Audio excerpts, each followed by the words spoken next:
Nilqawkom eżist aħwa ta' YouTube u Facebook u ta' televizjoni, nilqawkom magħna lejla. Grazzi lilkom li intom ta' spiss ġimgħa wara ġimgħa segwuna minn ġewwa djarkom, minn ġewwa forsi fuq ix-xogħol tagħkom. U għajn nitolbu flimkien biex nilqgħu l-kelma tal-Mulej f'qalbna u nħallu l-kelma tal-Mulej tinfdilna qalbna. Miss Qadis kellimna ħalli l-kelma tiegħek titrasformani Mulej. Spiritu Santu, grazzi tal-preżenza tiegħek u grazzi tad-dilka tiegħek fuqna, fuq il-kelma tiegħek u grazzi Mulej li l-kelma tiegħek ħatamel xogħla, tfejjaqna, teħlisna, tqaċċet il-ktajjen kollha tal-għadu minn fuq ħajjitna u grazzi li inti tkompli titrasformana bil-kelma u bil-Spiritu Santu biex insiru dejjem iktar nixbħu li jisina Ġesu Kristu. Amen. Alleluja. Morru fi ktieb ta' Efesin kapitlu 1. Dan huwa t-tielet messaġġ li jismu l-awtorità tal-kredent, jew nkella l-awtorità tal-Kristjan. Dan huwa t-tielet messaġġ li dan l-aħħar dejn nitkellem fuq dan is-suġġett.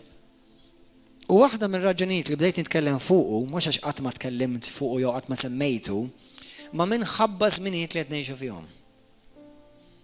Eżiż aħwa ħafna mid-drabi meta tara Kristjani insara ta' kull denominazzjoni qed ngħid jibżaw,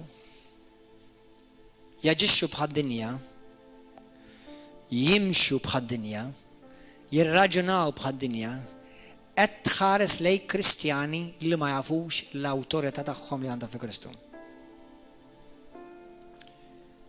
Meta għandek Kristjani, per eżempju, jibżaw jgħidulek le jiena ma naqrax tal-ktieb tal-Apokalissi għax tal-biża'. Infatti qed tibża' għax propja ma taqrax. Għax il-ktieb tal-Apokalissi hija rebħa, vittorja. Amen. Allura meta inti għandek Kristjani, inklużi anke dawk li jgħidulhom tal-born again, evanġeliċi, pentekostali, u jibżaw u tarom kif jaġixxu fil-ħajja meta jiġu affaċċjati ma' ċirkostanzi sew jekkux mart, sew jekkux virus, sew jekkux gwerer, sew jekkux terremoti, nafru mu miżbieħ ta' dawn l-affarijiet ġifieri. Imma jina inti we have inside information. Aħna għandna informazzjoni li daw m'għandhomx. Naf li di tal-COVID was probably ħaddum naqra magħna, innotajtu issa li ħaddum daqsxejn magħna was probably. Però hemm xi ħaġa li ħanejda issa ħadd ma jieħu għalih, wara kollox ma qed nattakka l-ħabda li ħanejt, imma it does bother me li kull jum joqogħdu jagħmlu ir-rapporti ta' kemm hemm nies bil-COVID. It bothers me greatly. Għaliex hemm ħafna nies qed imutu b'ħafna viruses oħra u ħafna iktar mill-COVID u ma jsemmuhomx. Mela hemm kunu għarfu, għażlu li taraw li hemm aġenda diabolika globali. Għarfu għadi, min irid, min ma jridx, we love you anyway. Amen? Halleluja. Issa, dar kollu qed ngħidulkom għaliex il-poplu Alla jopera b'kunfidenza. Konfidenza, b'fidi, il-poplu tad-dinja jaġixxi bil-biża', imwerwrin, terrorizzati, moħħhom x'qed jiġri fid-dinja, x'qed jiġri fid-dinja jaffettwa lili, meta jiena suppost naffettwa lid-dinja, mhux id-dinja taffettwa lili. Allura meta inti ma tkunx taf l-awtorità li ġejt moti fi Kristu, ħadd taġixxi ta' wieħed bħad-dinja. Ħadd taġixxi bħal kumplament ta' nies li m'għandhomx l-Alla. Amen aħwa? Qed tifhmu xi ħaġa? Efesin kapitlu 1 minn vers 15 simbolikament, profetikament, poġġi jdejk fuq moħħok jew fuq għajnejk. Ta' fasomx, għax ispiċċa tara ċpar wara. U għeddil talba warajja. ejda warajja, għamel dal-ġest. Għidlu missir għaddejs. Nitolbok issa stess. Fissem Ġesu Kristu Sidi, iftaħli l-arfin ta' moħħi. U għatini revelazzjoni biex nara dak li inti għandek għalija fi Kristu Ġesu. Nirċivi dan l-ispirtu ta' revelazzjoni u għarfin biex naraf dan il-weird kbir ta' autorità u qawwa li inti tajtni fi Kristu Ġesu. Amen. Dik kienet it-talba ta' Pawlu il-Kristjani. Kemm hawn Kristjani jitolbu t-talba tal-Missier, ma fiha xejn ħażin ta'. Però bħalma ġiliet u ħafna minnkom li tafuha imma għal dawk li intom ġodda, it-talba tal-Missier laqqas tara mitluba darba mill-Apostli, laqqas darba. Għax mhix talba per se hija pattern ta' kif għandek titlob.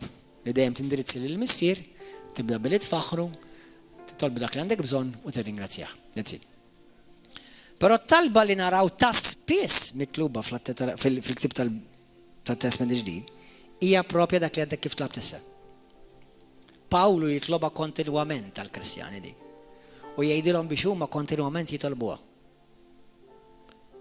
Infatti, fil-ktib ta' l-Awtorità tal-Kredent, best-selling book ta' Kenneth E. Hagin, li Alla kien tani il-privileġġ li personali għalli irridek tpoġġi taħt il-Ministeru taħt il-qaddej tiegħi ta' Kenneth Hagin qabel ma neħdu l-ġenna u hekk għamilt u mort hemmhekk il-Bible College. Mod supernaturali bħalma ħafna tafu minnkom l-istorja, il-Bible College mħallas tiegħi mod supernaturali u mħallas penny. Imma kien jgħid kien qal għamel snin twal jitlob u ma rax daqshekk riżultat meta wara ħafna snin Kristjan u anka bosta snin pastor. Kważi ma niżewwa. Tassumux li kull pastor f'Malta jew fid-dinja jaf dak li naf jien. Issa, biex jiena ma nidirx li jisni jien xi wieħed speċjali, ħa nagħmel aktar home. Ħafna pastors ma jafux dak li tafu intom hawn. Intom. Mhux għax intom inqas minni ta', imma qed ngħid intom għax forsi taħsbu għax pastor. Mhux bil-fors għax pastor jaf dawn il-veritajiet. U inti kif tkun taf bniedem x'jemmen? Mill-frott u kif jitkellem. Mill-abbondanza tal-qalb, il-fom jitkellem. Mela kif bniedem jitkellem, tkun taf x'identità għandu tiegħu innifsu fi Kristu, jew x'nuqqas tarfin għandu xejn Kristu. Amen. Allura meta inti tara Kristjani jaġixxu b'tali mod qed jaġixxu fuq abbażi ta' x'jafu jew x'ma jafux. U bl-Ingliż dik ngħidilha jiena now I can locate you what kind of spirituality you have. Meta inti għandek Kristjani jaġixxu ta' babies, m'hemm bżonn ngħidlek int baby, qed taġixxi ta' baby, l-ispiritualità tiegħek tidher li inti qed taġixxi ta' baby. M'hemm bżonn nistaqsik kemm rajt il-Bibja, diġà naf. M'hemm bżonn ngħidlek uża l-awtorità, diġà naf għax inti qed taqa' għall-ġisem u għall-karnalità u qed taġixxi bħal xi ħadd li ma jafx tfisser li għandek awtorità fi Kristu. Meta jiena narak tibża u titwerwer, m'għandi bżonn ngħidlek ftakar li d-demonju huwa taħtek, naf li inti jew qatt ma smajtu jew ma tafux jew nkella nsejtu. Allura m'intix taġixxi fil-livell tar-relm li Alla ħalqek għalih. Amen? Amen? Halleluja. Efesin kapitlu 1 vers 15. Pawlu jikteb din lettera bl-ispirazzjoni tal-Ispiritu Santu fejn din l-istess talba Kenneth Hagin kien qal għamel żmien imur il-Knisja, sa ovvjament inti ma bżonn tiġi il-Knisja l-binja biex titloba di, imma kien peress li f'dak iż-żmien il-pastors kienu jkollhom il-parsonage jgħidulhom id-dar mal-Knisja. Kien joqgħod imur il-Knisja, waħdu jiftaħ il-Knisja u joqgħod jitlob hemmhekk jiddikjara din it-talba u jimmedita għal fi ftit ġimgħat għajnejja nfetħu spiritwalment, ħarist lej lura u qal mule qaddis, x'kont qed nipritka ftit snin ilu ħin? What the heck have I been preaching? Għax għajnejh infetħu għal dik it-talba li għadkom kif għamiltu intom. X'bdejt nipret, x'qed nipritka hi? Qed tifhmu? U meta beda jitlob, u anke jitlob għal familjari tiegħu biex huma wkoll ikollhom spiritu ta' għarfien u revelazzjoni, beda jara riżultat drastiku ta' nies fil-familja tiegħu iduru lejn Kristu. Ħanaqrawha flimkien. Din hija talba, meta ngħidu talba, meta nikkomunika ma' Maltin Kattolċi, nibża meta nuża l-kelma talba, għax ħafna jgħidu li kara pastor. Ejdi li dik it-talba li tgħid fuq il-programm fl-aħħar. Jien ġast nitlob, mhux m'hemm xi talba noqgħod ngħidha. Nitlob, titkellem minn qalbi, mal-mulej. Sewwa, issa hemm il-kunċett fil-Bibja dak li jgħidulu il-kunċett tiddikjara l-kelma. Jew kellha taqbad il-Bibja u timmedita. U til-kelma timmedita tfisser to mutter under a soft tone of voice. Jiġifieri taqbad il-kelma u timmedita taħseb fuqha, isek għandek chewing gum. U sakemm tmur it-tom hekk tibda tomodu hekk sakemm toħorrilha il-sugu tagħha. Vers 15, kapitlu 1 ta' Efesin. Għalhekk kien ukoll li smajt bil-fidi tagħkom fil-mulej Ġesu u bl-imħabba tagħkom lejn il-qaddisin kollha ma nixbaqat niżżi ħajr minħabba fikom meta niftakar fikom fit-talb tiegħi. U waraw x'kien it-talb ta' Pawlu għal Kristjani, għal qaddisin kollha. Għal dawk li intom għadkom fil-bidu tagħkom fil-mixja, il-Kristjani fit-Testament il-ġdid jissejħu qaddisin. Il-Kristjani fit-Testament il-ġdid, ovvjament bil-forsi fit-Testament il-ġdid, fit-Testament il-ġdid għadi ma jeżistix Kristjan. Qatt fit-Testament il-ġdid ma jissejjaħ mid-dinbin, dejjem jissejħu qaddisin. Jiena hawnhekk qed inħares lejn ix-xirka tal-qaddisin. Fejn tmorru knisja intom fix-xirka tal-qaddisin. U kun qed tgħid il-verità. Xirka, fellowship of the saints. You are saints. Amen.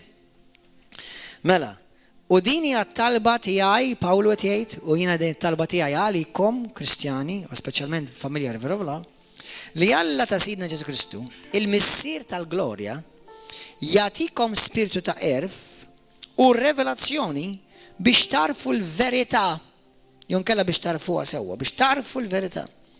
U jdawlilkom l-għajnejn ta' qalbkom, dik hija r-revelazzjoni, biex tarfu x'inhi t-tama tas-sejħa tagħkom, tarfu x'inhi t-tama tas-sejħa tagħkom. Li inkom ikolkom revelazzjoni ta' tip ta' sejħa glorjuża fuq ħajtek. Mhux qed ngħidlek sejħa ta' apostlu, profeta, pastor jak ta' sejħa biex tkun tajben Alla.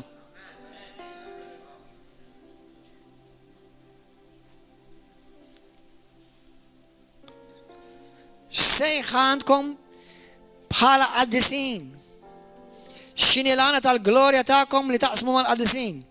U tarfu x'inhu l-kobor blaqis tas-seta tiegħu fina li minna. Għandna ġenejda di tarfu x'inhu il-kobor blaqis, kobor li ma tistax tkejlu. Tas-seta tiegħu fina.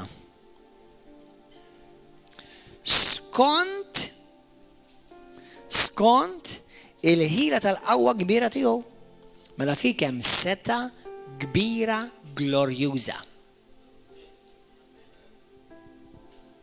Seta, awtorità, qawwa.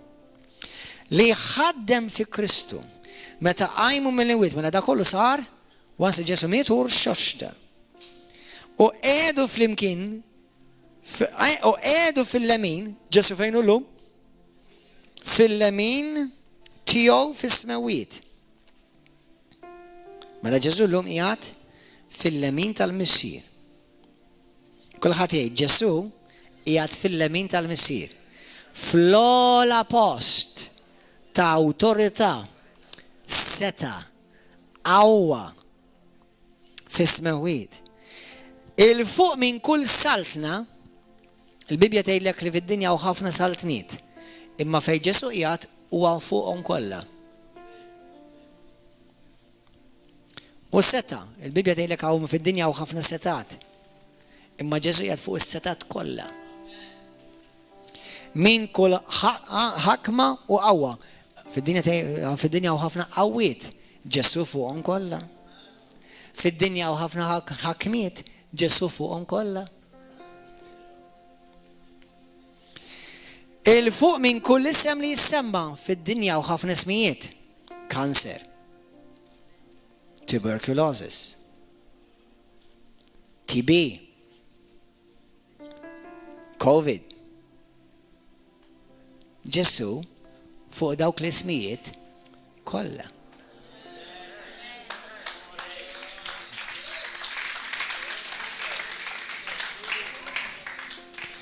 Mhux l-ismijiet ta' issa biss, imma għażmin ukoll li ġej. Iva, Alla qiegħed kollox taħt riġlejh. Alla qiegħed taħt Ġesu. Kollox. Taħt riġlejh imma. Fejn riġlejh? Riġlejh qegħdin il-gondol irħoll Tarshin Road ħalaxa. Għax riġlejh huma parti mill-ġisem.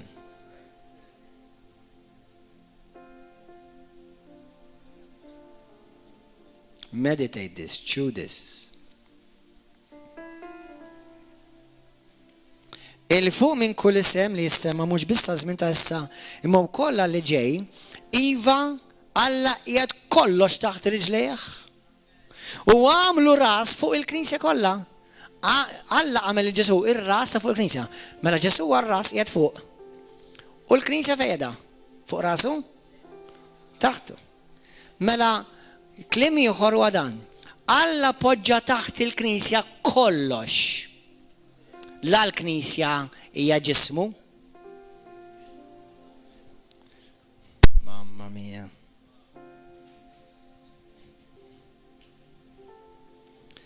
Jekk il-Knisja hija riġlejh, jekk il-Knisja hija ġismu, fejn hemm ir-ras hemm il-ġisem. U fejn hemm il-ġisem hemm ir-ras.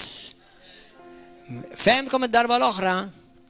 Fejn jekk jiena meta kemm minnkom ġieli sifirtu u għalkom show me the passport please. Sewwa. U kif tmur il-customs jgħidlek I'm sorry ma tistax tidħol, rasek tista' tgħaddi ma ġismek jirid jibgħu. Għax inti fuq ritratt rasek biss għandek. Issa naf li fġut minnkom mintom x'għadħdu għalikom mhux ilkom bla ras, allora mhux bl-ewwel mhux ħadkun l-ewwel darba li tgħaddu xorta.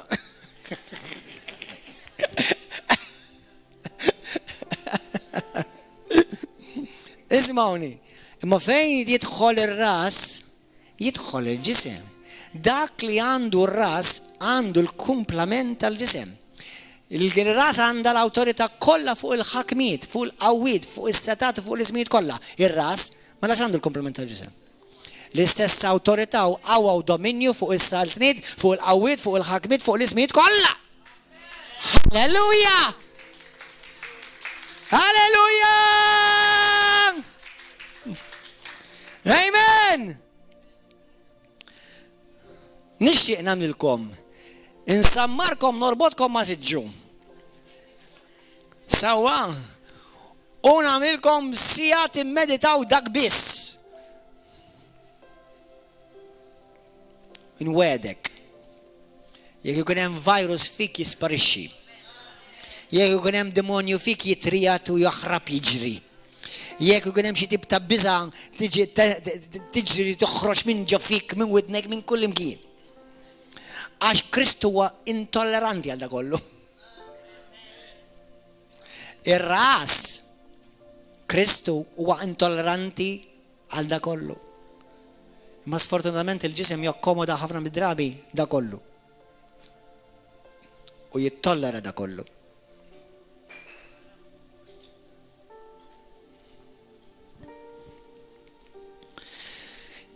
Iva qiegħed kollox taħt riġlejh, mela mhux taħt rasu biss qiegħed kollox, taħt riġlejh qiegħed kollox.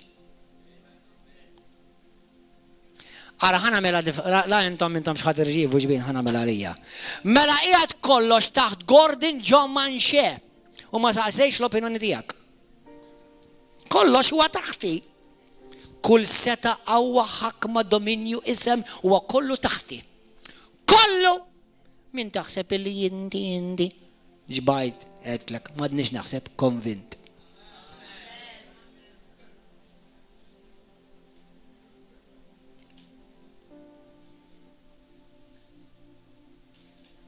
This is shouting stuff. This is exciting stuff. This is screaming and running stuff. Jumping and dancing stuff.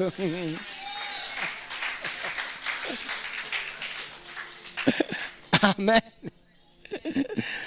Hallelujah. Mela ismawni, Iva Alla qiegħed kollox taħt riġlejh. U għamlu r-ras fuq il-Knisja kollha. Il-Knisja ġismu. Il-milja ta' dak li jimla kollox f'kollox. Meta aħna ma konniex għadna Kristjani, konna mejtin, dnub, dlam, mifruda minn Alla, ed-dewwa ta' Alla, mingħajr tama, mingħajr Alla fid-dinja. Ma kellna l-ebda awtorità, l-ebda dritt, l-ebda jett. Għax Adam u Eva tilfu kull awtorità, kull sej, kull dritt. Imma issa kulħadd jgħid immissa. Erġajna qajjimna miegħu u dak kollu li kellu Adam u tilfu raġġaħulna kollu lura. Halleluja! Halleluja!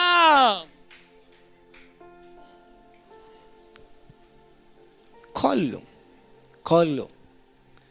Imma taf min ħajbenefika minnu da? Min għandu revelazzjoni. Mux min għandu sweet smile.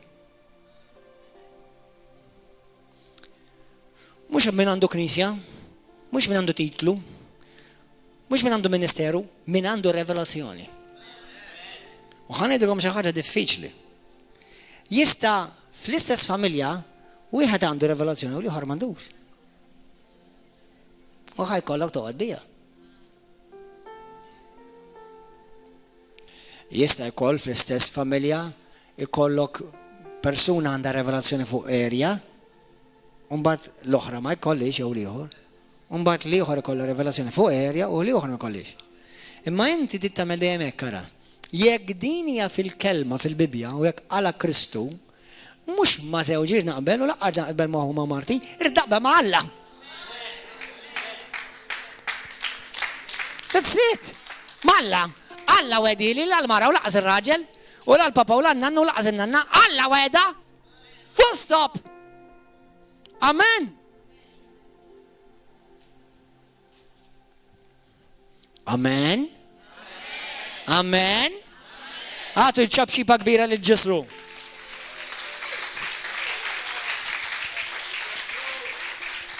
Fejn qegħdin aħna llum? Fejn qiegħed Ġesu innifsu?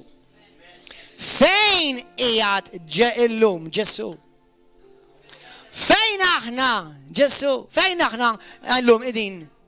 Aħna qegħdin skont il-kelma tal-Alla Efesin 2:6 morru wara wadin.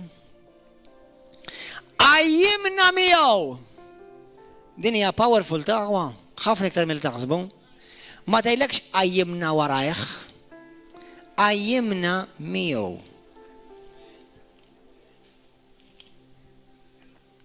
Qajjimna miegħu.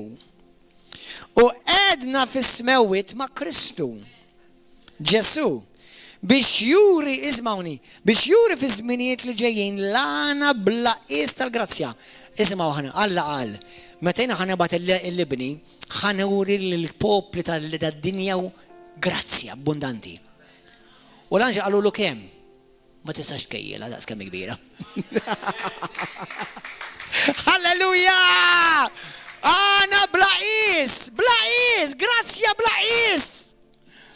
Halleluja! Kemm minnkom tnibtu dil-ġimgħa? Kemm minnkom għadkom qed iġorru l-gilt tiegħu issa?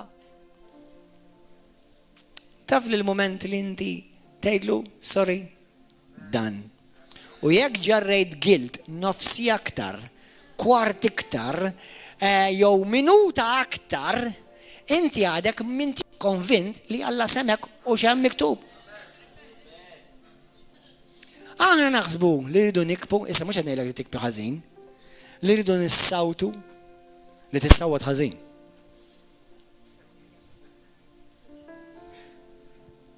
Dak mhux kristjaneżmu, dak paganizmu. Anzi, satanizmu u xogħol reliġjon diaboliku. Ara tarax il-Kristu jagħmel xi ħadd hekk. Jew xi ħadd mill-Krist li jimxi wara Ġesu fil-Bibja jagħmel hekk.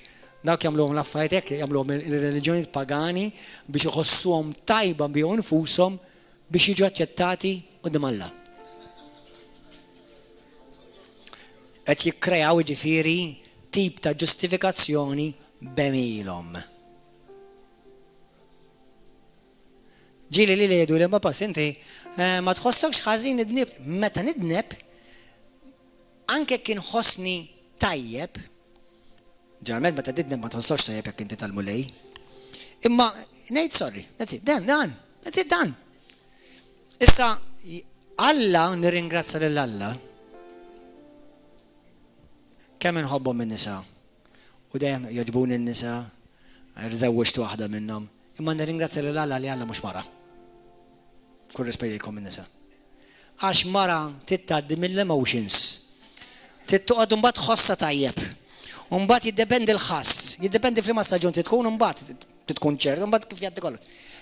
Raġel ħafna drabi naf li mhux kulħadd l-irġiel, imma ngħidilkom kif numara jiena. Jiena ngħidlek dan. That's it. Dan. Hemm bżonn tħoss, ma ħoss xejn, m'hemm bżonn iħoss. Ekku. Għafejn tidqgħod tħoss. Il-ħass kollu ma salat.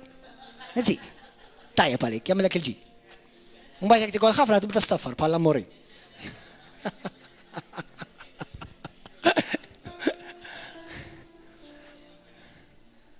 Alla ma joperax bl-emozzjoni u ringrazzja lil Alla. Naf li Alla dejjem iħossu tajjeb. Għax il-ħass tiegħu ma jiddependix fuqi, jiddependi fuq innifsu. Allura, peress li u inti msejħin biex inkunu bħalu, mela meta jiena naf li Alla ħafelli, naħfelli l-nifsi dak il-ħin żid. Jekk inti toqgħod tgħid stop it. It's called self-righteousness that. Not religion, and definitely not Christianity. Jekk inti dnibt u indimt u għetlu lil Alla minn qalbek s-sużani, maħfur dan. U ma tista' żid xejn ma dak li Alla għamel fuq is-salib. Xejn, zero. Għax għamlu minn ajrek, wettqu minn ajrek u ħajkompli jiġi komplut minn ajrek. U int kull ma tagħmel tgħid I receive. Dan. Halleluja. Amen. Halleluja. Mela isimgħuni.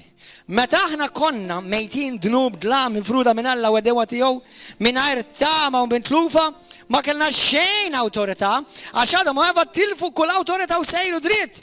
Immissa rajna, erġajna qajjimna miegħu u dak kollu li kellu Adamu u Eva, halleluja, dak kollu li tilfu aħna gwadajnieh kollu lura sħiħ permezz ta' sagrifiċċju Ġesu Kristu. U għad fuq is-salib.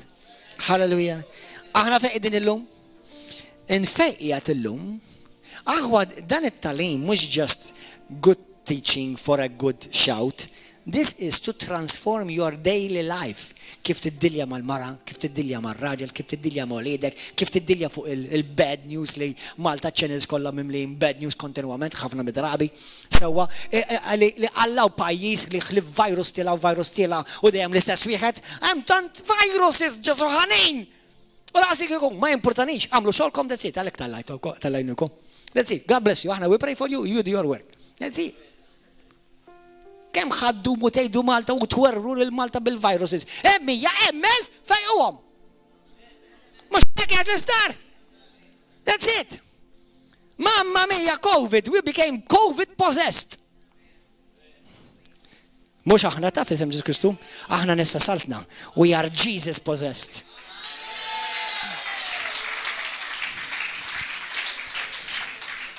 Hallelujah. Amen. Gloria lil mulej. Thank you Lord. Jiddispjaċini minn bata minnu, mela anka jena kelli nisli ħbib tiegħi u batew minnu. Imma ringrazzjaw l-Alla iktar minn 99% li daqbadhom il-COVID fiqu. Għaw mart ħafna iktar serju minn hekk li l-persentaġġ ħafna huwa ikbar li se jmutu. Mhux qed ngħidilkom li it's a thing. Ma must not become the thing, yeah. It's constantly it. Għadda ma dajqitek sissa, għadda ma dajqukomx.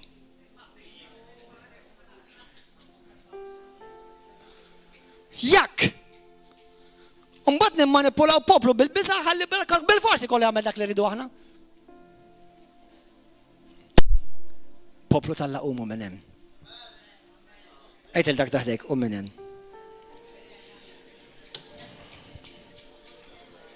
Amen. Aħna qegħdin fejn qiegħed Ġesu. Aħna minn fejn qiegħed Ġesu, kulħadd jgħid minn fejn qiegħed Ġesu. Fejn qiegħed Ġesu? La qiegħed Brussell, la qiegħed Kastilja u laqas qiegħed il-White House. But he is on a white throne. Hallelujah. Gloria lil mulej. Amen. U aħna minn hemm nirrenjaw.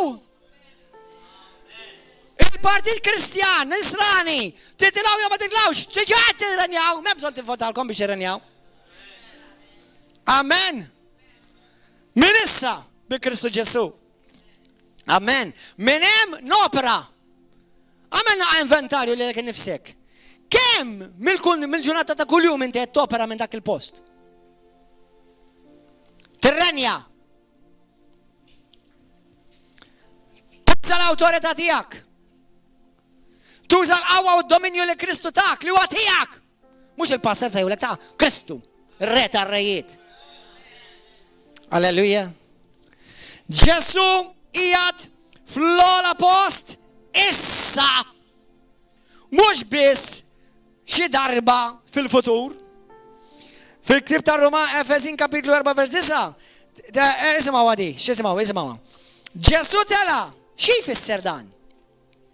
Għaj li wkoll niżel fuq l-inħawi l-aktar tisfel tal-art. Dak li niżel huwa dak li tela. U fejn tela?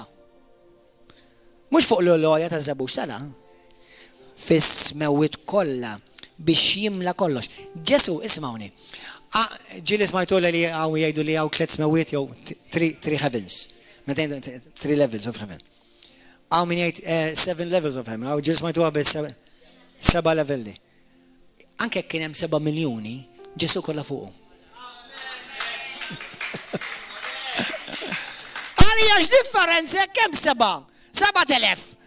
Tużaraw nofs. Fuq! Bija kollha taħtu. Mhux biss taħtu, taħti. Taħtek. La ent ma' Kristu Ġesu. Amen. Halleluja. Amen. Amen. Aħnissa qegħdin ma' Kristu. Ma nisimgħu għadi. Aħnissa qegħdin ma' Kristu. Fl-ogħla post fuq is-smewi. Fl-ogħla post fuq is-smewi. Jew pola fis, mhux fis-sħab ta' ġendinkom, jiġifieri fir-realm spiritwali fl-ogħla post.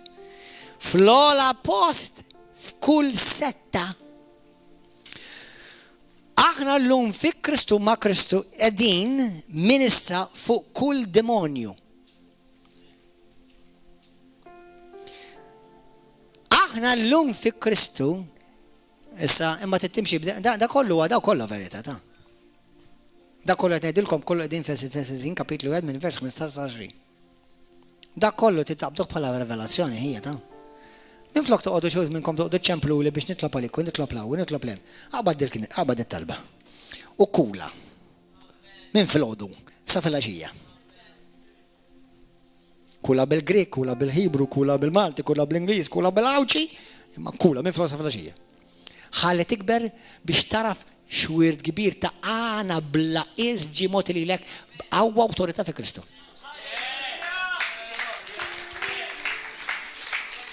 U nixtieq nkellem il-dawk kollha li ħajħorġu għall-politika li huma nsara. Dak il-partit jismu ABBA. Qabel ma titilgħu għall-politika, qabdu din il-passaġġ u ċartuwa kulluha mex imxuha ħalli meta Alla jtellakom f'dak il-post turu lid-dinja minn ġewwa l-Iżola ta' Malta kif jirrenjaw il-Kristjani f'kull settur.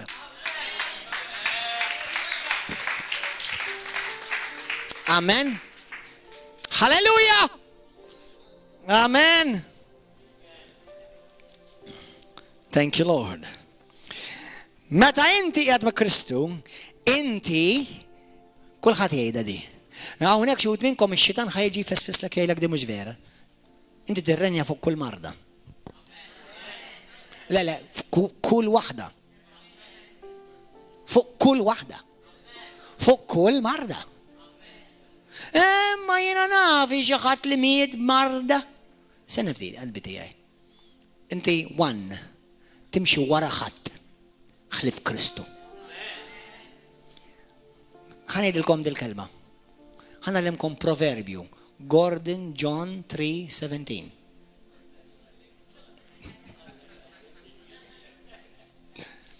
Żomm il-bniedem tal-li ju, come on ngħiduha, u għafda biss fi Kristu Ġesu.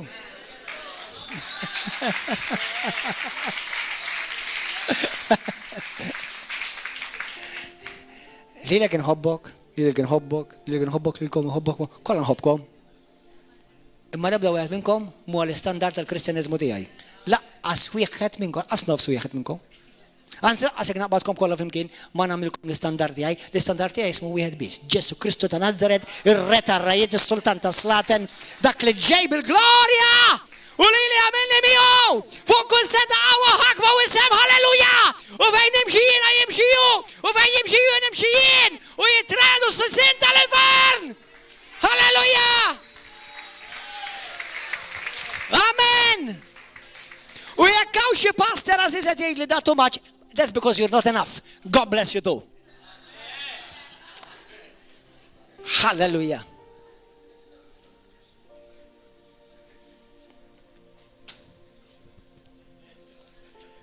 Let the dead rise in Jesus' name. Hallelujah. I love it, ma tgħidu li inti too much. I love it, daqqas jafu kif jidħlu għalija bħal nazba. Missieri kien għallimni proverbju u qatt ma niżih. Imma huwa R-rated, allura X-rated. Imma ħanamlulkom Kristjan. Min ma jistħix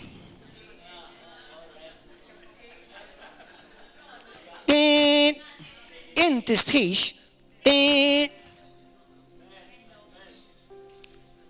ftakar il-bnidem lilek ma tak xejn. Allura ma jista' jħodlok xejn. U dak li ktak Kristu ma jista' jħodulek l-ebda bniedem.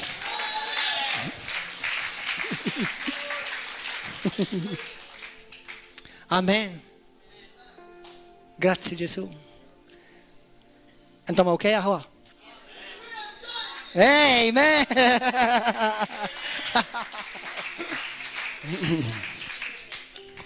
Alleluja. Gloria l-mulej.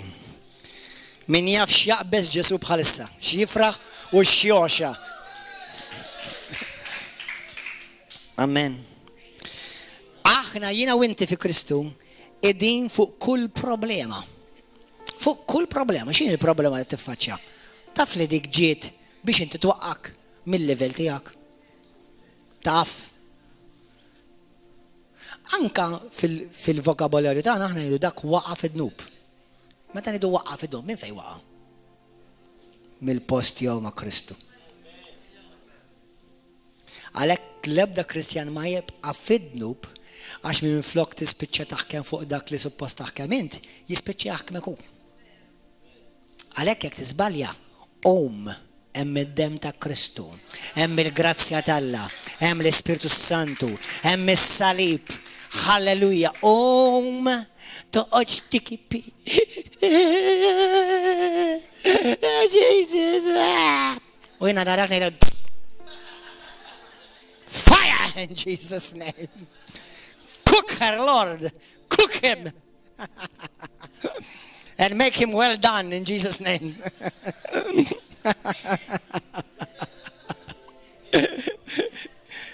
Hallelujah.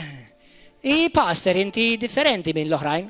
Mintan xi darba jena dik muġġat bħal xi ħadd minnhom, my goodness gracious. Lord have mercy.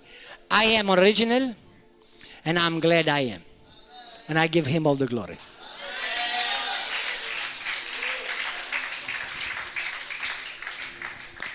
Hallelujah. Thank you, Lord. Jiena u inti nirrenjaw fuq kollox li mhux ġej minn Alla fi Kristu Ġesu. Għalhekk aħna msejħin biex nirrenjaw bil-qawwa u neżerċitaw il-qawwa u l-awtorità fuq is-salaten kollha ta' dlamiet u s-saltniet kollha ta' dlamiet. Romani kapitlu 5 vers 17 isimgħu, din hija naħseb waħda mill-iktar top skritturi favoriti tiegħi. Immemorizzaw di, morru meditaw di. Għamlu ġimgħa, immeditaw di skrittura biss. Romani 5:17. Għamlu ġimgħa, il-ġimgħa l-ġejja, meditaw di skrittura biss. Għax jekk minħabba fil-ħtija ta' wieħed waħdu saltnet il-mewt, permess dak li l-wieħed, aktar u aktar dawk li jirċievu l-kotra tal-grazzja kotra, bla qis. Ma tistax kajjela. U d-don tal-ġustifikazzjoni, ġifiri, tant tal-pożizzjonak f'pożizzjoni li jifqalek moħħok u għalli tefemma kollha, ma jalla tefemma kollha. Il-post li tak qoddimu. Biex inti bekk tkun tista' saltan f'din il-ħajja. Is-saltan ta' mhux tgħix. Is-saltan. Permess ta' dak wieħed, Ġesu Kristu. Alleluja. Jiena u inti nsalt, ġiet tfisser is-saltan. Is-saltan tfisser li inti timxi b'mod sovran. Sovran, sopra renjo. Ogni renjo. Sovran dik tfisser fuq kull renju. Jiena u inti msejħin biex ngħixu sovrana. Naħna ngħixu billi ngħixu ħajja ta' dominju. Tfisser li aħna ngħixu f'dominju, ninfluenzaw is-saltniet tad-dinja. Li tfisser li jiena u inti nippossjedu u neżerċitaw qawwa sovrana li tmexxi. Li aħna neżerċitaw awtorità b'tali mod isek qed issemmi saltna imma monarkija. Li tfisser li inti li tkun tirrenja tfisser li inti tkun predominanti u tkun prevalenti. Li tfisser li inti tokkupa uffiċċju bħala ċif ta' stat. Hekk ta' tfisser jiena u inti. Issa għaliex ħafna Kristjani li għandhom dan il-wirt tant glorious li grazzja bana blaqis xorta jgħixu ħajja tellifa, miżera, beggars. Għaliex? Meta jiena u inti msejħin biex ngħixu din il-ħajja glorjuża fi Kristu minn issa. 1, il-famuża Ħosea 4:6. Il-poplu tiegħi jiġġarraf minn nuqqas tarfejn. 2, minħabba nuqqas ta' applikazzjoni dak li għafu bih. Jekk hawn knisja f'Malta li għandha tgħix the best way possible f'kull area. Għad ngħidilkom niċċallenġakom bil-Bibja għax għandek ħafna nies li tant huma ignoranti fil-Bibja tal-bliħ. U sfortunatament mhux in-nies tat-triq ta' nies li qegħdin fuq pulptu huma ignoranti x'għandu Alla l-poplu tiegħu. Imma meta ngħidlek li Alla jridek li inti tirrenja u tkun imbierek f'kull area, I am literally meaning f'kull area. F'kull area. F'kull area. Grazzi u għetaw ċaħat veġetat u għed baqa u għed. Grazzi mulej, abada. Komplament ma nafx għandakom. F'kull area. Għaliex qed ngħidha di? Tinsiex li aħna mtrabbejja f'kultura li il-fqir u l-faqar hija barka. Il-faqar u li tkun fqir hija saħta fil-Bibja, m'hemm xejn barka. Jekk inti taħseb li tkun fqir hija barka, il-lejla ħantik l-ikbar barka, iħalli kollox warajk il-lejla. Ħalli titlaq barka kbira. Il-faqar fil-Bibja minn cover sa cover hija saħta. U Alla mkien mandu fil-pjan tiegħu la testament qadim. Aħseb wara taħt tpat ġdid li huwa doppju iktar bil-barka u bil-qawwa fi Kristu. Il-povertà u l-iskarzezza mija mkien fil-pjan Alla għall-poplu tiegħu imkien. Meta xi ħadd narah imbielek jiena mhux ngħid ida saraq xi ħaġa. Ma taħsibx f'ħad-dinja. Mela Alla ma jafx ibierek il-poplu tiegħu. Mhux kapaċi Alla jbierek il-poplu tiegħu. Jekk timxi miegħu taf x'għamillek Alla u jgħidlek, ibierkek. Issa tistenniex ħassir miljonarju għada, imma jekk inti tkun konsistenti, fidil u lejali, ibierkek iva. U m'hemm bżonn tfott il-ħadd finanzjarment, m'hemm bżonn tagħmel l-ebda korruzzjoni għax Alla jbierek u jbierek bis-sewwa. Il-Bibja taf xi tgħidlek fil-Ktieb ta' Proverbi kapitlu 10 vers 22.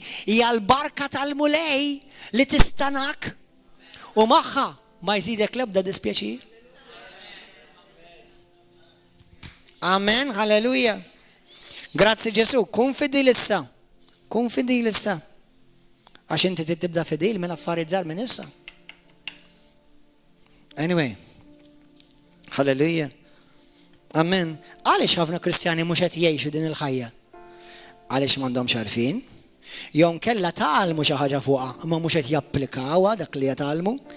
Fil-Ktieb ta' Ġakbu kapitlu 1 vers 22 jgħidlek hekk ara.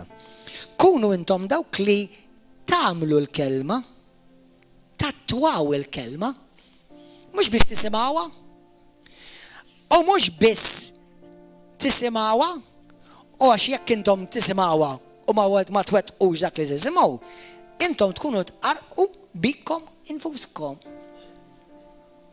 Mela faċli il-Kristjan ukoll jista' jiġi mqarraq. Amen? Ħafna Kristjani huma mqarqa. Għax minflok semaw u wettqu. Ġesu x'jgħidlek? Imbierek il-bniedem. Ħin il-bniedem li jisma' l-kelma tiegħi u jwettaqha. Dak jista' jaħaref u jixxebbaħ ma' xi ħadd li bena daru fuq il-blad. U għal min jaf xi tfisser xi ħaġa tibni, mhux għax jiena nibnida, imma tibni ma tibnix malajr, tibni ftit ftit. U intom qed tibnu. Taf li intom qed tibnu? Intom qed tibnu da? Inta tibni. Jekk inti tkun taf fejn ħad tkun għada, qgħod attent inti tinvesti llum. Amen? Halleluja. Ħafna jisimgħu imma ftit jaġixxu. Titilqux minn dan il-post il-lejla u smaj din il-kelma u tmur barra tgħid kemm kienet preach sabiħa dik. Wake up. Mura ġixxi fuqha. Ikber. U ħaffif li ġori. Amen? Ħafna minnhom jgħidlek ukoll għaliex ħafna minnhom mhux qed jaraw dan il-qawwa u din is-salta u din l-awtorità. Għax ħafna għadhom karnali, babies, trid biddillhom il-ħarqa minn ġimgħa l ġimgħa. Sewwa u minflok jaġixxu u jieħdu posthom fi Kristu, għadhom jaġixxu jaħsbu bħad-dinja. Mhumiex qed jaħsbu bħal ċittadini tas-saltna, tal-ogħla saltna. Romani kapitlu 12 vers 2. Xtejt iskrittura ħafna minnkom tafuha bl-ammendi. Nitlobkom l-aħwa għal ħiniena tal-Alla, offru ġisimkom b'sagrifiċċju ħaj qaddis joġob il-Alla ġifieri l-qima spiritwali tagħkom. Timxux ma' xejra ta' din id-dinja. Iżda nbidlu, imġedda, kunu mġedda mibdula billi iġġeddu kif tifmu l-affarijiet, kif taraw l-affarijiet. Biex hekk iseħħilkom tarfu x'inhi r-rieda tal-Alla, x'inhi tajjeb li joġbu u x'inhu perfett. Alleluja. X'jiġrilhom il-Kristjani?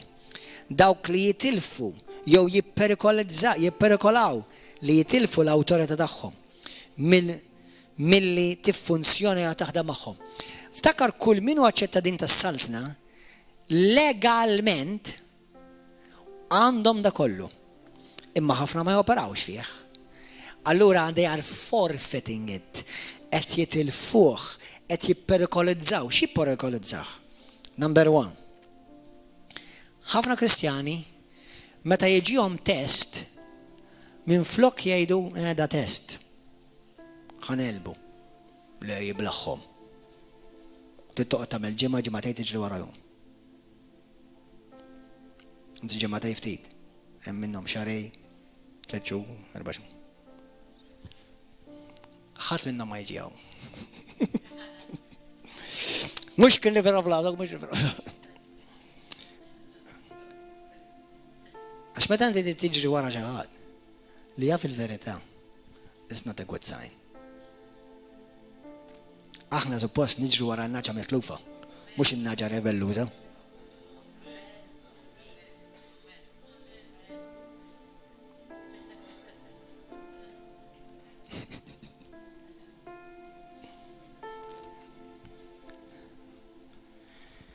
ħafna mid-drabi il-pastors isibu ruhom jiġru wara naċ rebellus, mhux naċ mitluf.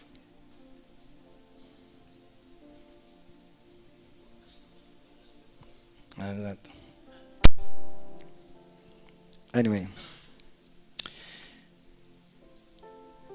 ħafna jekk inti żomm l-imrar f'qalbek, jekk inti taqa' l-offeża, jekk inti ddum ma taħfer, jekk inti toqgħod tiggossipja u tpaċpoċ fuq dak u fuq l-ieħor fuq dik u fuq dak. Meta nkomplu nimxu fid-dnub xi vizzju,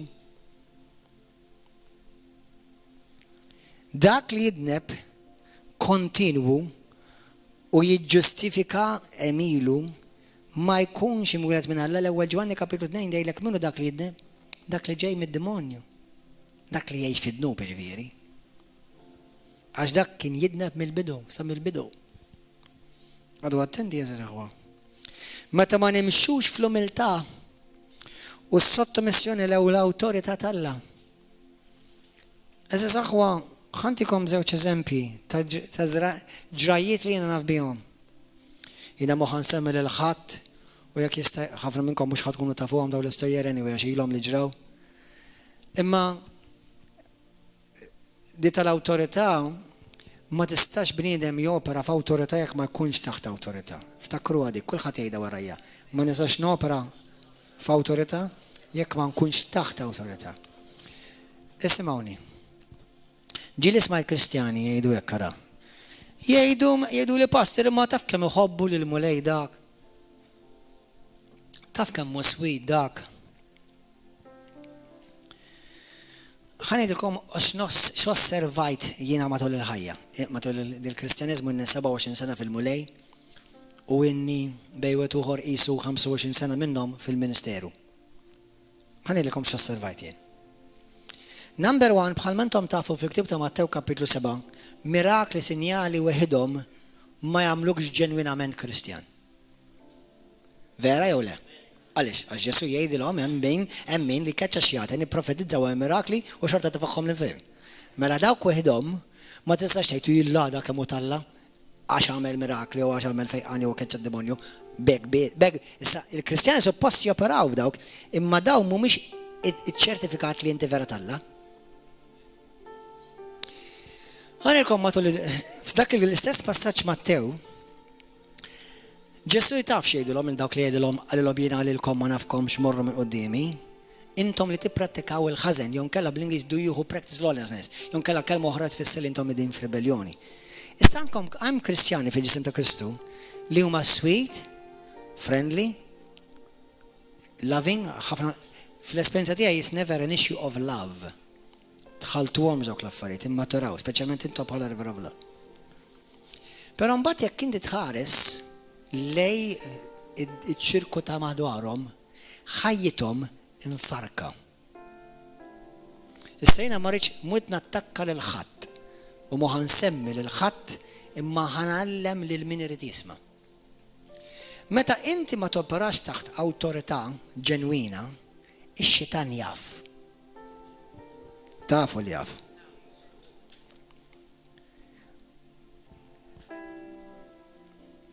U jattakkalek il-darek. Jisibek f'ribellioni u jkollu kull dritt jagħmel brebus b'familtek.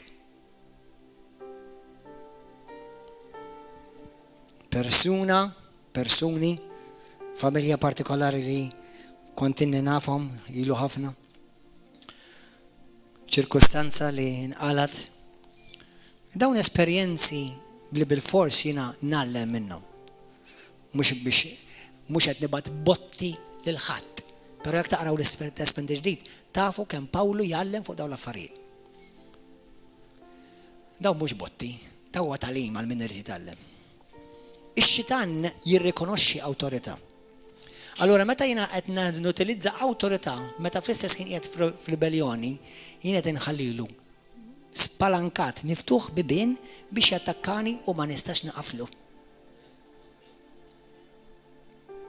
Allura ħafna midrabi fil-esperjenza tiegħi kif inti l-istess persuna li qed titkellem li mal-mulej il-mara tiegħek inħalset mid-demonju. C'è qualcosa che non va, kif jgħidu bit-Taljan.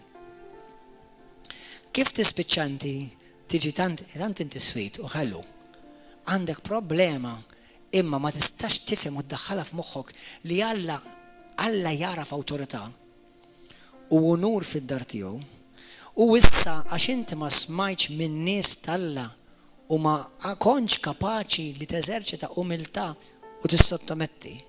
Ix-xitan radik u waqt li inti qed tkeċċi xjaten kissillek familtek u kissillek il-ulien. Who would like to have this type of Christianity? It exists.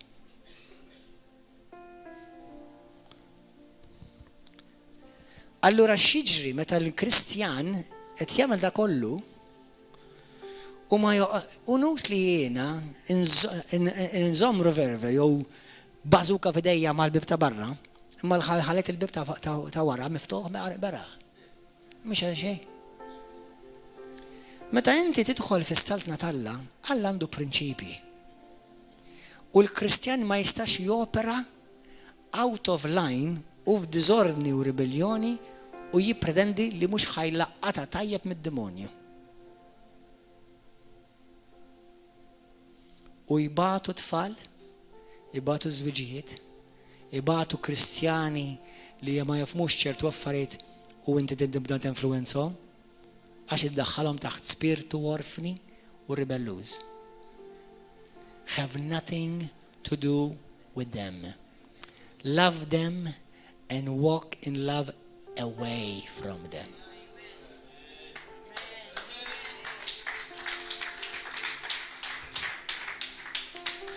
U għet nejdilkom da bl-ikbar serjetà. Bl-ikbar serjetà. Amen? Halleluja. Jekk inti illum tgħid li pastor jiena kemm minnkom tgħidu li pastor jiena irid nimxi f'din l-awtorità li Kristu tani. Jekk kien żbal jgħid, number one, kull min huwa ta' Kristu, din l-awtorità hija tiegħek. Tiegħek. U tajilek mħallsa b'demmu. Però make sure li qabel ma tmur inti tikmanda lil xi ħadd xi demonju jew xi spiritu biex jitlaq joħroġ minn xi ximkien, xi marda biex titlaq minn xi ħadd, make sure li inti l-bibien ta' darek magħluqin kollha. Għax ara ma taħsibx li inti ħad toħroġ xi demonju minn xi ħadd, meta ħad toħroġ demonju minn dar xi ħadd u ma jiġix ifittex il-darek biex jidħol fiha. This is a loving warning for those who have ears to hear.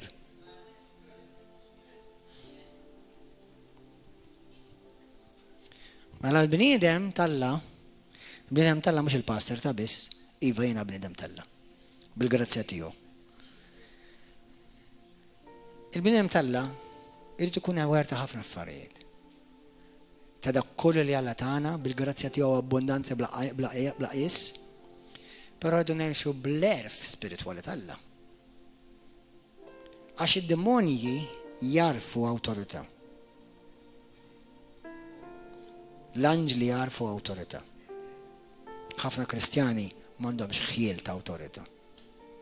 U ma tistax topera bl-awtorità ta' Alla waqt li fl-istess ħin qed timxi b'ribelljoni kontra Alla u l-prinċipji tas-saltna. Ma tistax, and I tell you in love, it's better to stop, get your house in order, and now go and exorcise keċċi ix-xjaten fejja il-morda opera b'sew. Għalhekk inti meta għandek nies jimxu blanżita, dak bieb miftuħ qalbi. Meta inti għandek l-imrar, dak bieb ieħor miftuħ. Meta inti qed tmur tkeċċi x-xjaten u tgħid kontra l-pastor, dak huwa bieb miftuħ. Meta inti minn għalik li m'intix kapaċi tista' metti lej l-ebda awtorità Alla, dak huwa mhux bib, dak il-bib taqaċċet totali.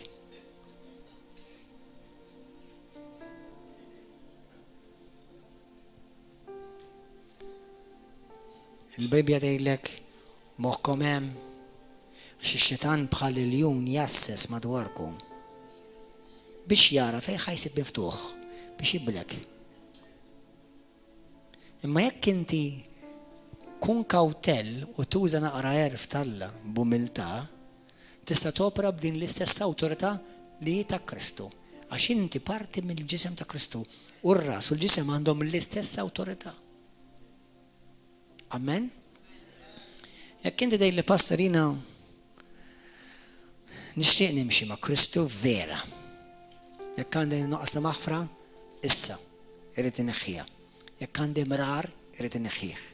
Jekk qed ngħix f'dnub ta' rebelljoni, jista' jkun jew kux fil-knisja, jista' jkun forsi fid-dar tiegħi, nisker, nieħu drogi. Aziz aħwa. Aħna ovvjament bħala dar Alla naċċettaw kulħadd u fis-sens miftuħ għal kulħadd. Ma jfissirx għax inti tiġi l-fellowship, everything is okay at home. Mhux tab xejn il-mulej jgħidlek fl-ewwel Timotju 3, dawk li jmexxu l-Knisja, għodu attenti li sewwa l-ewwel għadha darkom għadha sewda. Għax iġi d-demonju, taf kif ħajjiġiju kontra tiegħek. Imma jekk inti timxi fis-sewwa u toġob Alla d-demonju laqqas jista' jmissek u m'għandu l-ebda jgħid fuqek, l-ebda. Anzi jibża minnek u fejn tmur int jibża u jitwerwer. Alleluja. Ma nistax jiena nkun ir-raġel tal-familja ngħid li jiena Alla u l-paga mor imberbaqa' droga xahar wara xahar ieħor wara xahar ieħor u tfalet jikbu fis-sodda u jistennewni f'nofs tal-lejl.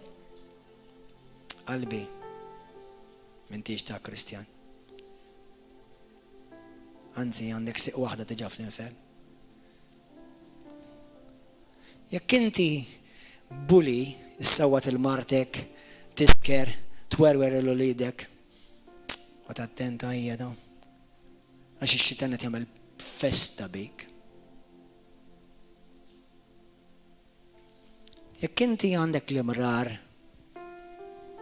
forsi xi ħadd qed jisma' da fuq il-YouTube, Facebook, u inti tlaqt b'ribelljoni b'offens, anke kellek daħka fuq wiċċek biex tidher tajjeb mal-aħwa, imma taf li tlaqt b'offens. Tgħid li faċli għalik tgħid hekk, le mhuwiex ta' faċli. Dawn ngħidhom għal ġid tagħkom aħwana.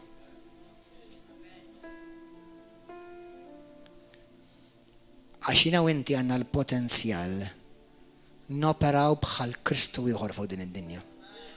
Jiena l-ewwel Ġwanni 4:17 għalija hija letterali bħal ma hu hekk jien fuq din id-dinja. Għalija dik letterali. Issekkaw xi ħadd jgħidli ma dik mhux letterali, għalija letterali, jiena dik rivelazzjoni letterali għalija. Għax jiena l-bniedem ta' prinċipju li jekk Alla qala nemmina, that's it. U speċjalment jekk hija fi Kristu ktar u ktar. Amen. Ejn nitolbu.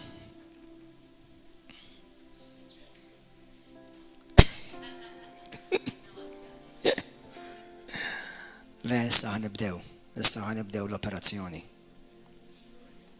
L-ewwel li stejna l-odda. Issa ħaniftħu. Praise and worship timejja waħa.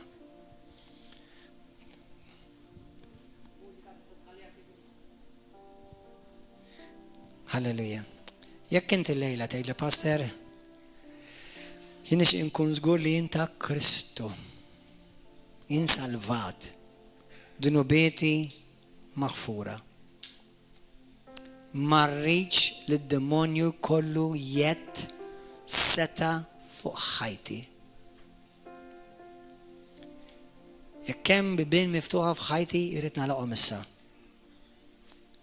Jekk dal-persuna hija inti, kun onest, kun umli għal idejk, hawn xi ħadd. Hawn xi ħadd illejla, praise God. Jekk inti l-lejla tmut, Alla ħares qatt. Jew tmut ġim oħra. U inti m'intix ċert jekk intix salvat. M'intix ċert jekk intix dnubitek maħfura. M'intix ċert jekk intix imwieled minn ġdid. Ġesu ma jgħidx kull min hu reliġjuż isalvata. Ġesu ma jgħidx kull min imur il-Knisja jsalva.